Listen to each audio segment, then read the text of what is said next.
Friends welcome to easy education में आप सभी को स्वागत है। फ्रेंड्स आज हम पढ़ेंगे 2 सितंबर 2023 का करंट अफेयर जो सुबह 6 बजे कुमार गौरव सर द्वारा फुलपत्ती वाली क्लास में कराया जाता है। आपको 1.5 घंटे वाली क्लास को मात्र 20 से 25 मिनट में कराया जाता है विथ ललन टॉप प्रश्नों और स्टैटिक जीके के साथ। और आपको सबसे बड़ी खास बात यह है कि आपको हैंड रिटन नोट्स के साथ ये क्लास पूरा रिविजन कराया जाता है और आपको पूरा कंटेंट मिलता है, हूबहू कंटेंट मात्र 20 मिनट में। तो यदि आप कम समय में करंट अफेयर की तैयारी करना चाहते हैं तो आप हमारे चैनल को देख सकते हैं, लास्ट तक बने रहिए, आपको इंपॉर्टेंट क्वेश्चन भी मिलते जाएंगे।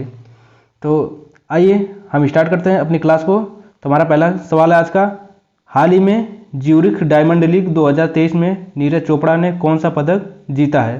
तो देखिए ज्यूरिख डायमंड लीग, अब देखिए ज्यूरिख कहाँ पर है, ज्यूरिख स्विट्जरलैंड में पड़ता है।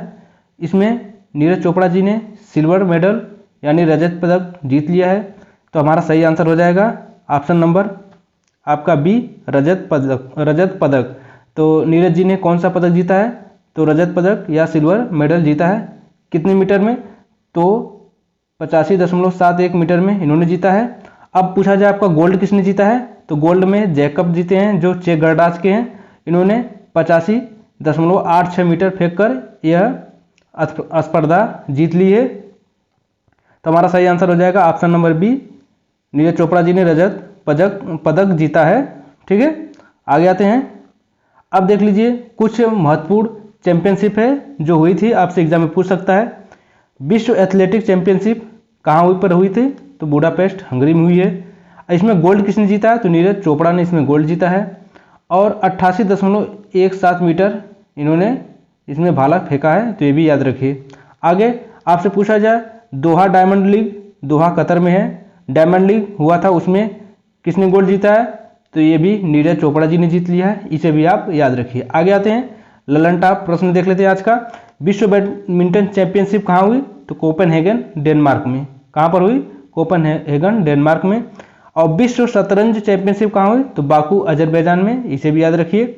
अब इसने सिल्वर भारत जीता है, कौन जीता है, भारत के कौन, आर प्रज्ञानंद इसमें सिल्वर जीते हैं। गोल्ड जो नॉर्वे के कार्ल्स मैसन है उन्होंने जीत लिया है, तो आप इसे भी याद रखिए।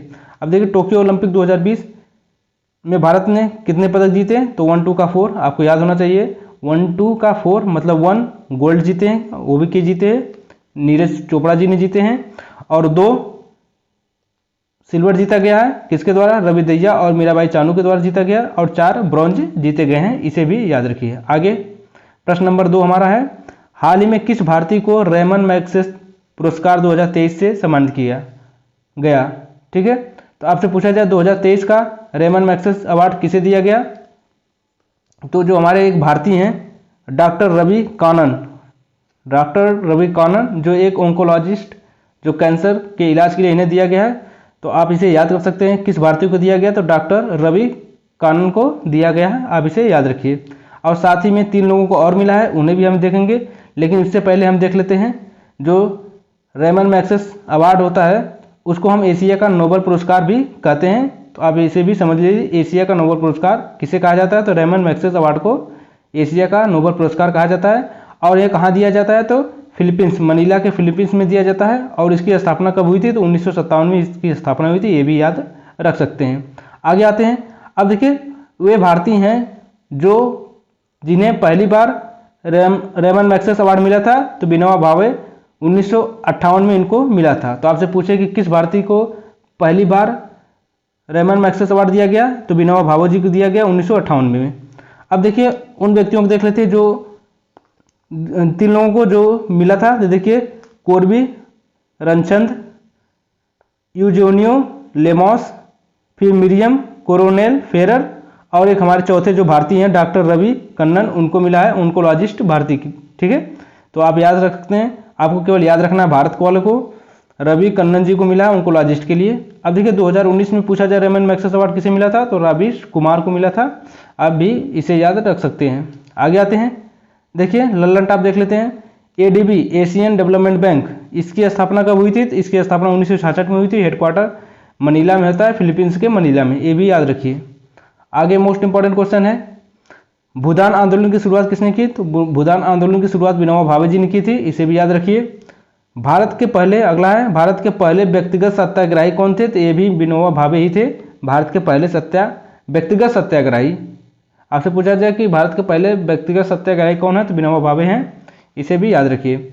ताल और मेयान ज्वालामुखी कहाँ पर है? ताल और मेयान फिलीपींस मनीला में है, इसे भी याद रखिए। आगे अगला हमारा प्रश्न है प्रश्न 3, हाल ही में पहली बार किसने इस्लामिक बैंकिंग प्रारंभ की है? तो देखिए इस्लामिक बैंकिंग प्रारंभ करने वाला कौन सा देश बना है? तो ये देश बना है रूस। तो हमारा सही आंसर हो जाएगा क्या? रूस, ऑप्शन नंबर बी रूस, इसे भी याद रखिए। अब देखिए 1 सितंबर 2023 को इसकी स्थापना हुई, कौन सी? इस्लामिक बैंक की। सीरिया कानून पर आधारित होगा, जो वहाँ पर सीरिया कानून चलता है उसके कानून पर आधारित होगा।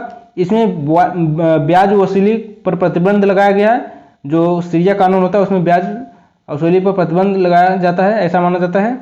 और ये शराब, सट्टा, तंबाकू पर लोन जो है कि नहीं देती है। इसका मतलब कि शराब के लिए, सट्टा के लिए, तंबाकू के लिए आपको ये बैंक लोन नहीं देगी। ये संपत्ति अवधारणा आधारित ये बैंक होगी, आपको याद रखना है। तो आपसे पूछा जाए इस्लामिक बैंक जो है, इस्लामिक बैंक किसने स्टार्ट किया है? तो रूस ने स्टार्ट किया, इसे भी याद रख सकते हैं। चलिए अब देखिए रूस की राजधानी क्या है? तो रूस की राजधानी है मॉस्को। क्या राजधानी है? मॉस्को। और मुद्रा पूछा जाए तो रूबल इसकी क्या है? मुद्रा है, ये भी याद रखिए। आगे अब लर्निंग टॉप प्रश्न देख लेते हैं। देखिए लाख बक्स की उपाधि किसे दी गई? तो कुतुबुद्दीन ऐबक को लाख बक्स की उपाधि दी गई थी। 2.5 दिन का झोपड़ा इसने बनवाया था, ये भी याद रख सकते हैं। घोड़ा दागने और सैनिकों में हुलिया लिखने की प्रथा किसने शुरू की थी? तो अलाउद्दीन खिलजी ने ये व्यवस्था की थी कि घोड़ा दागने और सैनिकों में हुलिया लिखने की प्रथा, और उसी ने बाजार नियंत्रण प्रणाली को भी लागू किया था, ये भी याद रखिए। आगे आते हैं, रहला पुस्तक के लेखक इब्न बतूता मोरक्को के थे, इसे भी याद रखिए। इब्न बतूता कहाँ के थे? मोरक्को के थे। कौन सी पुस्तक? रहला पुस्तक लिखे थे। एकता प्रणाली की शुरुआत किसने की? एकता प्रणाली की शुरुआत इल्तुतमिश ने की थी, और इसी ने तुर्कनी ए चहलगामी का भी प्रयोग किया गया था। किसने? तुर्कगानी ए चहलगामी किसने चलाया था?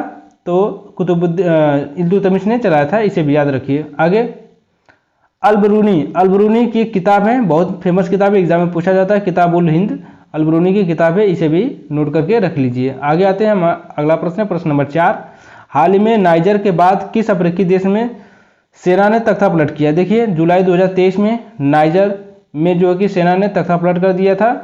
अब उसी को देखते हुए गैबोन देश, साउथ अफ्रीका का जो देश है गैबोन, ठीक है, अफ्रीका महाद्वीप का, उसमें भी सैन्य विद्रोह हुआ और सेना ने तख्ता पलट कर दिया।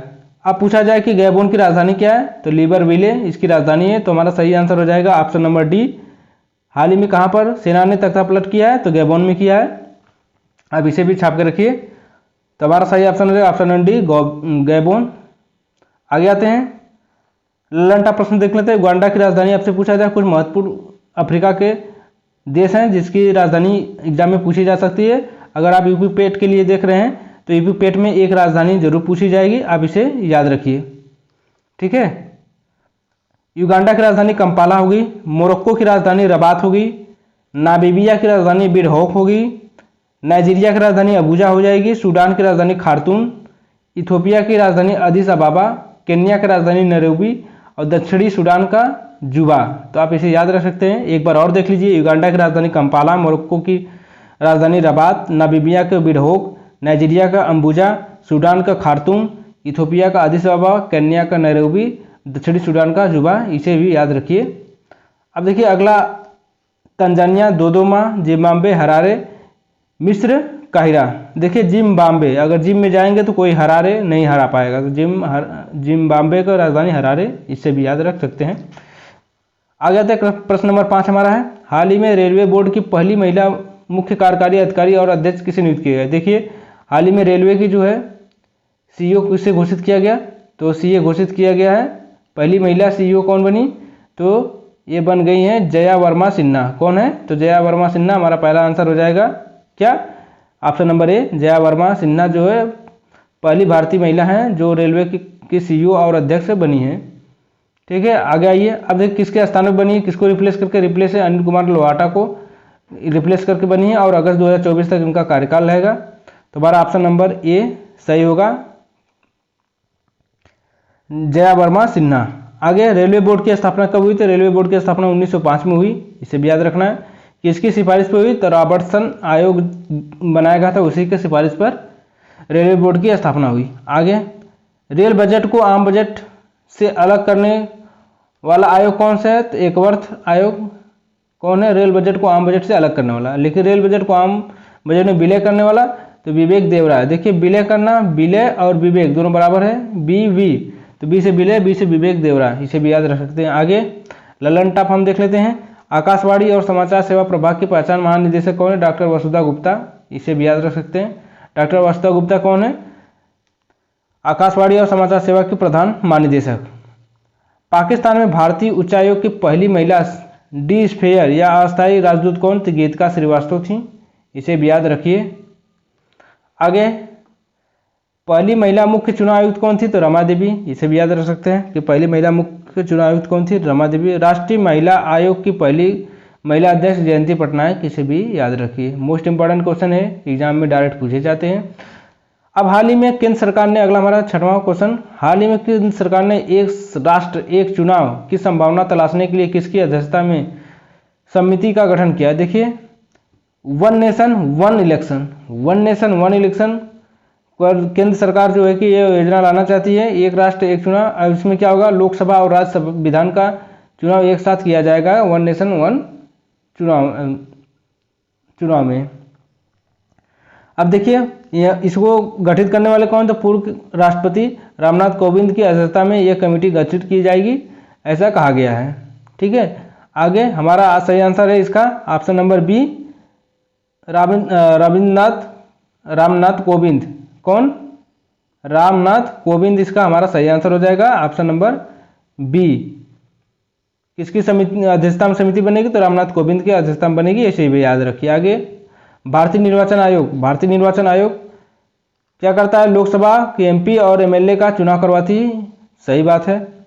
स्थापना 25 जनवरी 1950 को हुई थी। अध्यक्ष राजीव कुमार है। भाग 15 में दिया गया है, अनुच्छेद 324 से 339 है। आपसे पूछिए जब फर्स्ट कौन थे जो भारत निर्वाचन आयोग के अध्यक्ष बने थे, मुख्य चुनाव आयुक्त? तो शिवकुमार सेन थे, इसे भी याद रख सकते हैं। आगे कुछ महत्वपूर्ण अनुच्छेद देखिए, अब जो समिति बनेगी वन नेशन की, तो उसमें कुछ बदलाव करने जाएंगे, कुछ संशोधन किए जाएंगे संविधान में। तो किस किस आर्टिकल में संशोधन होगा? तो आर्टिकल नंबर 83 संसद के सदनों की अवधि, उसमें दिया है 85 में राष्ट्रपति द्वारा लोकसभा का विघटन, और 172 में राज्य विधानसभा की अवधि से, और 174 राज्य विधानसभा के विघटन से, इसे भी याद रखिए। आगे ललन टॉप प्रश्न देख लेते हैं। ललन टॉप प्रश्न है राज्य निर्वाचन आयोग 243 के में दिया गया है, जिसमें ग्राम पंचायत की गई है, और 243 ZA में नगर पंचायत या नगर निगम का उल्लेख है, इसे भी याद रख सकते हैं। तो चुनाव कौन कराता है? राज्य निर्वाचन आयोग करवाता है। आगे आते हैं, चुनाव आयोग की राष्ट्रीय आइकन किसे घोषित किया? 2023 का जो है सचिन को घोषित किया गया, इसे भी याद रख सकते हैं। प्रश्न नंबर 7, केंद्र सरकार ने किस माह को छठा राष्ट्रीय पोषण घोषित किया? देखिए छठा पोषण माह किसे घोषित किया गया है? तो सितंबर माह को किया गया है, ये 6ठे नंबर का है। तो ऑप्शन नंबर आपका सही हो जाएगा ऑप्शन नंबर सी, सितंबर माह। अब देखिए डीपीएसपी में जो है कि आर्टिकल 47 में पौष्टिक भोजन दिया है कि राज्य का कर्तव्य है कि वो लोगों को पौष्टिक भोजन उपलब्ध कराए। ये डीपीएसपी जो राज्य नीति निर्देशक तत्व हैं उसमें दिया गया है। अब देखिए लक्ष्य क्या था इसका? तो सुपोषित भारत, साक्षर भारत, मजबूत भारत बनाना इसका जो कि लक्ष्य था।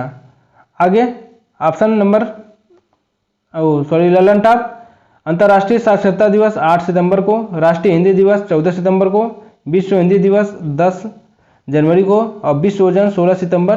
तो 1987 को मॉन्ट्रियल प्रोटोकॉल हुआ था कनाडा में, उसी से जो ओजोन परत संरक्षण पर हुआ था, तो 16 सितंबर को हुआ था, इसलिए 16 सितंबर को हम ओजोन संरक्षण दिवस मनाते हैं, इसे याद रखिए। विश्व पर्यटन दिवस 27 सितंबर को मनाया जाता है, इसे भी मोस्ट इंपॉर्टेंट करके लिख लीजिए। आगे आते हैं प्रश्न नंबर 8, हाल ही में आधार से संबंध जन्म पंजीकरण शुरू करने वाला पूर्वोत्तर राज्य कौन बन गया? तो देखिए अब जन्म प्रमाण पत्र को आधार कार्ड से लिंक किया जाएगा। इसका ऐसा करने वाला भारत का पहला राज्य पूर्वोत्तर राज्य कौन है? नागालैंड हो जाएगा। तो हमारा ऑप्शन नंबर सी सही हो जाएगा, नागालैंड। ठीक है, आगे आते हैं। देखिए उद्देश्य जो है जन्म प्रमाण पत्र को आधार से लिंक करना, जिससे बच्चों के लिए सरकारी योजनाओं का लाभ मिल सके, ये भी इसमें उल्लेख किया गया है। आधार कार्ड, देखिए UDAI आधार कार्ड, इसका फुल फॉर्म होगा unique identification authority of India. ठीक है, इसमें 12 अंक होते हैं, इसे भी याद रखें। आधार कार्ड में कितने अंक होते हैं? 12 अंक। कौन जारी करता है? तो UIDAI करता है, जिसको बोलते हैं unique identification authority of India. इसकी स्थापना 2016 के एक्ट से हुई थी, इसे भी याद रखिए। अब देखिए पुट्टा स्वामी केस जो था आधार कार्ड से लेकर संबंधित था, राइट टू प्राइवेसी के आधार पे। अब इस समय इनका संबंध कितना था? आर्टिकल 21 से संबंध है, ये भी याद रखिए। ललन टॉप देख लेते हैं आज का। नागालैंड राज्य कब अलग हुआ? तो नागालैंड राज्य 1 दिसंबर 1963 को 16वें नंबर पे ये अलग हो गया। मणिपुर, त्रिपुरा और मेघालय कब बने? तो 1972 के एक्ट से बना। अरुणाचल प्रदेश और मिजोरम 20 फरवरी 1987 को, ये भी याद रखिए। माउंट सारामती कहाँ पर पाया जाता है? तो नागालैंड में पाया जाता है। तो माउंट सारामती कहाँ पाया जाता है? नागालैंड में पाया जाता है। आगे प्रश्न नंबर 9 हमारा है, हाल ही में स्वराज ट्रैक्टर ने किसे अपना ब्रांड एम्बेसडर नियुक्त किया? देखिए स्वराज ट्रैक्टर भारत का एक स्वदेशी ट्रैक्टर, जिसमें क्या आते हैं? ब्रांड। इसके ब्रांड एम्बेसडर किसे घोषित किया? तो MS धोनी को घोषित किया गया, ये भी याद रखिए। किसको घोषित किया गया? तो MS धोनी का हमारा सही आंसर हो जाएगा option number B, MS Dhoni. तो स्वराज ट्रैक्टर ने किसे ब्रांड एम्बेसडर घोषित किया? बस इतना रखना आपको, MS धोनी को किया है। ठीक है, option number B. Lallantop प्रश्न है हमारा अगला, इंडियन ऑयल का brand ambassador Sanjeev Kumar. BPCL Rahul Dravid इसके राजदूत हैं। इन्फोसिस मेल में राफेल नडाल जो स्पेन के हैं, फीमेल के ईगा स्विटेक जो पोलैंड के हैं। इसे भी आप नोट करके रख लीजिए, एग्जाम में डायरेक्ट पूछा जाएगा। अब देखिए एक है महाराष्ट्र स्माइल एम्बेसडर, ये सचिन तेंदुलकर को मिला है, आप भी याद रख सकते हैं। अगला हमारा लास्ट प्रश्न है, 10वां प्रश्न है, हाल ही में FIDE world rapid team championship का पहला संस्करण कहाँ हुआ? देखिए FIDE world rapid team championship का पहला संस्करण हुआ है, पहला हुआ है। तो ये एग्जाम में पूछा जा सकता है, मोस्ट इंपॉर्टेंट क्वेश्चन, इसे नोट करिए। और होस्ट किसने किया? तो जर्मनी ने किया गया। विजेता कौन रहा? तो विजेता जो है पहले पे WR टीम थी और दूसरे पे टीम फ्रीडम होता है और तीसरे में क्या होता है? MGDI भारतीय टीम। तो भारतीय टीम 3rd नंबर पे, इसलिए आपको 3rd नंबर लिखाया जाता है। तो देखिए आपसे पूछा जाए कि FIDE world rapid team championship का पहला संस्करण कहाँ आयोजित हुआ है? तो जर्मनी में हुआ है। इसका सही आंसर हो जाएगा आपका नंबर सी, जर्मनी में। ठीक है, आगे आते हैं। अब देखिए हम ललन टॉप प्रश्न देख लेते हैं। ललन टॉप प्रश्न है हमारा आज का, अंडर 90 महिला T20 वर्ल्ड कप को होस्ट किसने किया? तो साउथ अफ्रीका, जिसमें भारत जीत लिया और लूजर रहा इंग्लैंड। इतनी बातें आप छाप कर रख लिए, आपको एग्जाम में पूछा जाता है। तो क्लास कैसी लगी? अच्छी लगी तो लाइक कीजिएगा, वीडियो को सब्सक्राइब कीजिएगा, कमेंट कीजिएगा। मिलेंगे नेक्स्ट वीडियो में, तब तक के लिए जय हिंद।